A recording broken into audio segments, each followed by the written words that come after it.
Olha, na verdade, eu nunca imaginei que um dia eu poderia trabalhar com videogame. Acho que nos anos 90, anos 80, não existia isso de uma maneira tão clara como é hoje, né? Hoje já é mais fácil você visualizar isso. Mas como consumidor, sim, né? Então, games é curioso porque sempre fez parte da minha vida em algumas etapas dela. Tava sempre ali, de alguma maneira, né? E aí, como isso começou, né? Eu tinha um primo que, na minha época, a gente ia alugar jogos na locadora. Então era um costume, todo final de semana se ia alugar um jogo e tal. Eu não tinha videogame. Então isso eu tinha mais ou menos uns 10 a 12 anos, mais ou menos. Mas era sensacional, você na locadora, ver os jogos. E os jogos você não via a capa, você via só a descrição. Esse jogo é esse, tal. Então pegava lá o cartucho, aí você via a capinha, né?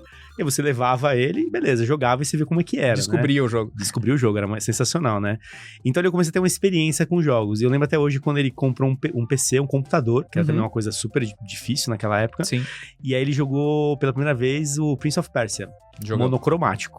Não era colorido, bonitão, né? Era monocromático e era sensacional. Então ali eu comecei a ter um pouco de contato com games, mas foi em 2014 que aí eu fui trabalhar na locadora de vídeo, né, onde as pessoas alugavam filmes e tudo mais e tal, e tinha uma parte de jogos. Tu foi trabalhar na locadora? Fui trabalhar como atendente de locadora? Exatamente, prazer. Cara. Eu também tive esse trabalho na década de 90. Curiosamente, era uma das formas que você tinha contato com entretenimento e tudo mais, e foi onde eu despertei meu gosto por entretenimento, né? Comecei a gostar de vários gêneros de filmes e tudo mais, porque o nosso papel era o quê? Era indicar pras pessoas, olha, esse filme é esse, é legal, esse aqui não é tão bom, esse jogo é isso. E jogos estava ali, né? Eu sempre gostava. Eu era a pessoa dos games. Então, quando alguém ia alugar algum jogo, mas esse jogo é do quê? É pra quê? E tudo mais. Então, foi ali que começou um pouco mais do contato com outros gêneros de jogos. Mas ainda assim, eu não tinha um videogame em casa. Me conta mais sobre a questão. Agora fiquei curioso com relação à questão da locadora. Porque eu trabalhei em locadora de vídeo, de filme só. Então, só tinha VHS e depois se modernizou pra DVD. É isso aí. No caso de vocês tinham VHS e tinham jogos. Tinha também aquela TVzinha no canto lá pro pessoal poder jogar e experimentar? Tinham duas TVs. Tinha uma TV que a gente ficava rodando os filmes, né? Pra chamar atenção, lançamento e tudo mais. Quando o pessoal parava, caramba, parece bom, vou alugar. Então era intencional, né? Exato. E tinha uma televisãozinha também que era de videogame. Então dava pra você testar alguma coisa. Só que do lado dessas TVs da TV de games, tinha 2 fliperamas. Ah, vocês tinham um fliperama de ficha? Exatamente, de ficha. Então Caramba. você podia ainda ir lá, né? Então, sei lá, vai com as crianças, fica jogando um pouquinho aí, vou escolher uns filmes e tal. Então tinha também esse outro lado. E lá tinha o Superstar Soccer, Super International Star Soccer, da Konami. No fliperama? No fliperama, tinha lá. Nem sabia que tinha. E tinha outro jogo de aventura que eu não lembro como é que era, de plataforma também, que enfim, mas eu adorava futebol. Então ali na locadora, eu era a pessoa que jogava esses fliperamas também com a galera e ao mesmo tempo indicava os jogos pra quem tava lá. Então era sensacional, adorava. E era um ambiente bacana, porque era isso, né? Era sempre, as pessoas iam na sexta-feira ou quinta-feira alugar os filmes, os jogos pro final de semana. Então era um ambiente que eu gostava demais, achava muito bacana. Mas ainda assim, era um contato onde eu não me enxergava aonde eu vou trabalhar desenvolvendo esses jogos. Existe uma cadeia produtiva, não fazia ideia, 14 anos, cara, você não tá pensando nisso, né? E aí depois, né, nesse mesmo período, foi onde eu comecei a trabalhar com tecnologia, comecei a estudar processamento de dados. Então foi onde eu comecei a programar, e aí eu comecei a ter as referências, ainda que era distante de desenvolver jogos, não era algo que tava no meu radar, né, trabalhar com isso. Enfim, então foi uma época inicial de contato com games, mas foi quando eu tive meus 18 anos, 17 para 18 anos, eu já trabalhava, e aí eu falei assim, caramba, acho que tá na hora de comprar um videogame mesmo. Acho que agora eu consigo, né? Sim. A gente tinha ganhado, há um ano atrás, né? Eu e meu irmão, um Super Nintendo. Então a gente tinha ganhado, beleza. A gente já, a partir dali a gente começou a ter um contato maior no dia a dia com jogos. Mas foi quando eu tive 18 anos, que eu tinha dinheiro mesmo. Falei, agora eu vou comprar. E eu comprei um Nintendo 64. Com Zelda e é isso aí. Zelda Ocarina of Time. Exatamente. Por isso que esse jogo é muito marcante, porque foi um dos primeiros jogos que a gente comprou, junto com o console, e ali foi uma descoberta, né? Porque o Nintendo 64 era sensacional. Tinha um monte de apetrecho, né? O controle de vibrar e tudo mais e tal. Enfim, maravilhoso. E ali eu comecei a ter um gosto maior por games, no sentido de realmente fazer parte do entretenimento. Então eu gostava muito de música, então eu via muito rock e tudo mais e tal, mas aí começou a ter esse contato com games e começou a preencher um pouco mais, né? Então foi onde começou esse interesse ou a paixão por games, né? No dia a dia, foi ali. Muito legal, muito legal. Interessante essa questão de tu ter trabalhado no locador e ter conseguido comprar um Nintendo 64. Eu acho que isso é sempre muito gratificante, né? Quando a gente tem o nosso videogame. E como é que isso... como é que tu conseguiu equilibrar uma coisa com a outra, especialmente um videogame novo com 18 anos, e imagino tu querendo ir pra faculdade. Imagino que tu tenha ido pra faculdade mais ou menos nessa fase, um pouco depois. Sim. E aí você acaba tendo que priorizar, né? Então teve um período que jogava muito. Prioridades, como todo mundo, prioridades da adolescência, beleza. E tem a prioridade que você tem que estudar e tudo mais. Então teve um período que eu realmente me dediquei mais a trabalho, me dediquei mais realmente à faculdade, estudos, mas eu ainda não tinha uma certeza do que eu queria fazer. Então, assim que eu me formei no colegial, processamento de dados, era quase que natural, assim, vou trabalhar com tecnologia mesmo, então vou continuar banco de dados, vou desenvolver jogos, né? Tinha um pouco de possibilidades. Eu vou esperar um pouco. E eu esperei um pouco, né? Nesse período que eu esperei, que foi mais ou menos no começo dos anos 2000, surgiu a internet. Sim. E aí a coisa começou a decolar, né? Assim, internet, programação e tudo mais, carreira. Eu falei assim, cara, deixa eu dar uma olhada nisso, né?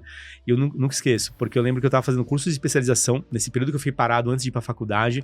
Vou me especializar em alguma coisa só pra não ficar parado e tudo mais, né? E eu tinha um mapeamento sobre carreiras em tecnologia. Falei, acho que eu vou estudar banco de dados. Eu fiz um curso de SQL na época e tudo mais. E nesse mesmo instituto de ensino, lá em Santos, né, onde eu moro, né, nessa instituição de ensino, a pessoa falou assim, olha, dá uma olhada aqui nos cursos de internet, tem um monte de coisas interessantes surgindo, é um território novo, tem muita gente fazendo curso aqui, sendo contratado lá em São Paulo, São Paulo, né, muitas oportunidades. Com certeza. Eu não fazia ideia, né, do que era trabalhar em São Paulo. Pra mim, não, vou estudar e achava que ia trabalhar em Santos. Fico em Santos, tô feliz aqui. Não, seria isso. Mas beleza, fiquei curioso e comecei a estudar. Aí fui dar uma lida, né, o que tinha. Falei, caramba, web design, webmaster. Webmaster. Essa é uma expressão bem antiga. Bem antiga, eu sou webmaster. É isso aí. Pessoa que programava, gerenciava sites, né? Gestão de sites e tudo mais, enfim, né? Então tinha um pouco desse território que era novidade pra todo mundo. E eu falei, caramba, pode ser uma coisa interessante. E comecei a estudar isso. Sim. Então, games começou na minha prioridade, eu de fato priorizei estudo, mas especialização. Então, não era faculdade ainda, o que eu tinha em mente? Vou conseguir um trabalho, esse trabalho vai me dar uma estabilidade, já que é uma oportunidade agora, e aí eu vou entender o que eu vou querer de fato estudar, né, a partir disso daí. E eu comecei a fazer vários cursos, vários. Cara, eu estudava de sábado, domingo e tal, e aí eu lembro até hoje que eu comprei um computador, né, montei um computador assim, top de linha. A Dell na época, no começo dos anos 2000, não tinha uma loja. Você comprava computador pelo telefone, né? E era no Sul, inclusive, né? Continua sendo, tá? Até hoje, se comprar os computadores da Avel, que também fazem parte do guarda-chuva, continua lá no Sul. É isso aí. E eu comprei, tinha revistinha, né? Infoexame, se eu não me engano. E tava Dell, um supercomputador. Eu falei, bacana, é isso que eu quero ter pra estudar e me aperfeiçoar. Sim. Porque precisava estudar linguagem de programação e tudo mais, né? Photoshop na época exigia a máquina. Então, comprei uma máquina parruda pra dar conta, também né? Conhecido como vou comprar pra trabalhar, mas vou jogar. Aí que tá. Esse é o ponto, né? Conheço essa história. Eu conheço esse papinho. Era trabalhar, era estudar e beleza. Tava atendendo realmente necessidade. E aí comprei esse computador. Só que ele era tão potente, tão incrível. Acho que dá pra rodar uns jogos aqui, né? Roda Crysis. Comecei a jogar. Aí eu conheci outras franquias de jogos de PC específico. Medal of Honor, Diablo, por exemplo. Conheci ali, né? Jogando no PC. Enfim, World of Warcraft. Então, tive um outro contato com outra experiência de jogo fora da Nintendo, né? Então, a Nintendo era uma coisa que marcou a minha infância. Claro. Mas, do outro lado, eu tive ali esse contato com jogos de PC mais elaborados. E caramba, que legal. E aí, mais elaborados. Agora, tu ofendeu a minha alma. Tu tá querendo dizer que os jogos da Nintendo eram um pouco elaborados, é isso? Na minha percepção, quando eu tive o contato com o jogo que ele simulava um pouco mais do realismo, eu falei, caramba, isso aqui é uma coisa diferente. Sim. Porque uma coisa é você ter um jogo que ele traz mais a questão da fantasia, do imaginário. Outra coisa é você pegar um jogo em primeira pessoa de ação. Caramba, você tá vendo realmente uma situação ali, Medal of Honor. Sim, lembra até hoje, né? Como é que era a mais simulação realista. de guerra, mais realista. Então, aquilo teve um impacto, né? Sim. De fato, de bate-pronto. Então, ali eu comecei a pegar um outro gosto por outro tipo de jogo também, né?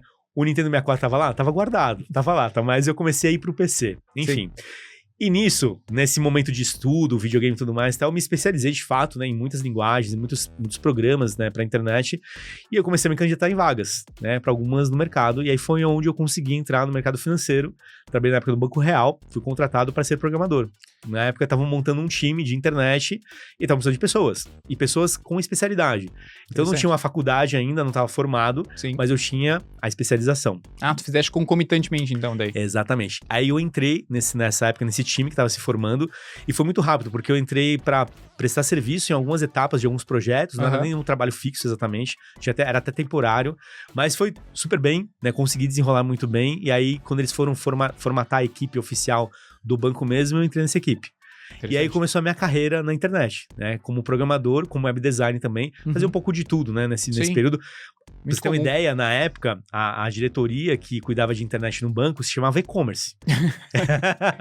E você fala e-commerce hoje? Não, gente, e-commerce totalmente é outra coisa. Então era um começo que todo mundo estava descobrindo o que seria, né? E-commerce hoje, para quem não sabe, é mais voltado para uma coisa Mercado Livre, algo do gênero. Exatamente. E naquela época era algo mais serviço para a pessoa que está usando a internet, né? Qualquer outra coisa. E aí você não pensava, por exemplo, né, que dentro de uma estrutura de uma equipe de internet poderia ter jornalistas, redatores, conteúdo. Então a coisa foi evoluindo, né? Então para mim foi uma experiência excelente, porque foi uma experiência de longo prazo, né? Eu fiquei 15 anos nesse mercado financeiro. Então do Banco Real até ele ser comprado pelo Santander, eu passei por todas essas etapas. Mas para mim foi ótimo, porque foi onde eu adquiri uma experiência muito boa em várias coisas. E foi aí que eu me decidi o que eu ia fazer como faculdade, decidi estudar publicidade. Porque foi quando eu saí da área de tecnologia, né? Que eu fiquei alguns anos lá. Quando o Santander chegou, eu fui transferido para a área de marketing digital. Então eu comecei a entender o outro lado que eu não fazia ideia. Porque uma coisa é você programar site, desenvolver serviços, produtos e tal. Tá, mas como que isso chega no consumidor? Como que você apresenta esse produto? Então eu comecei a entender o marketing, fiquei maravilhado. Pô, acho que é aqui que eu realmente quero agora me aprofundar. E aí decidi fazer a faculdade de publicidade e propaganda nesse período. Esse foi só um pedacinho do episódio. Fica aqui e assiste o episódio completo. E depois, comenta pra gente o que tu mais gostou. Se quiser estar no canal, já sabe. Clica, dá like, compartilha e te inscreve no canal. Tchau, aloha.